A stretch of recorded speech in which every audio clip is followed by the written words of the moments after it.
I'm forever grateful and also சத்தியமாக இந்த மேடையை வந்து என்ன பேபி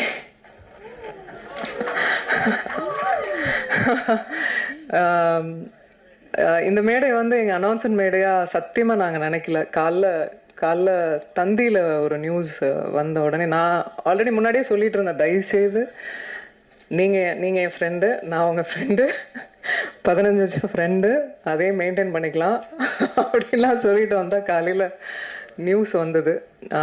அதுக்கு மேலே நண்பர்களாக உறவினர்களாக உங்கள் கூட இருந்து ட்ராவல் ஆகிருக்கோம், நானும் சரி விஷால் அவர்களும் சரி. ஸோ இதுக்கப்புறம் மறைக்கிறதுக்கு ஒன்றும் இல்லை. ஆமாம், என்ன பேபி சொல்லிடலாமா?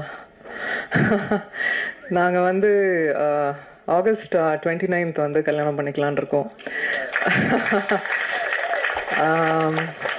எனக்கு 15 வருஷமாக விஷால் அவர்களை தெரியும்.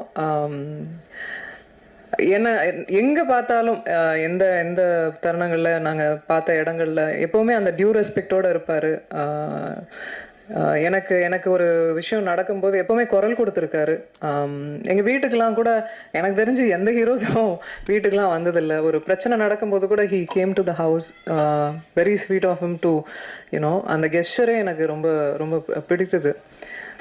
சமீபமாக தான் பேச ஆரம்பிக்கும்போது எங்களுக்குள்ளே ஏற்பட்டுருச்சு.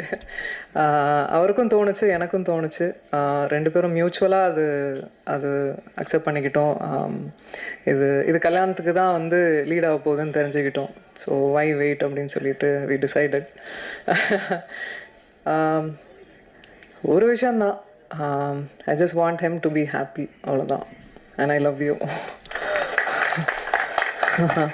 அவ்வளோதான் நான் எக்ஸ்பெக்ட் பண்ணுறது அவர்கிட்ட. நல்ல மனிதர், நல்லா இருக்கணும், அவ்வளோதான். தேங்க்யூ எல்லாருக்கும். இங்கே வந்து எல்லார் ஃபேஸ்லேயும் பயங்கர ஹாப்பினஸ் தெரியுது.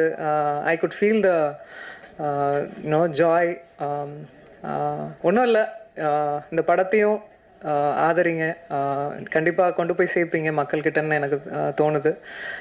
அதே மாதிரி என்னையும் இன்னும் விஷாலையும் வந்து ஆசீர்வதிங்க.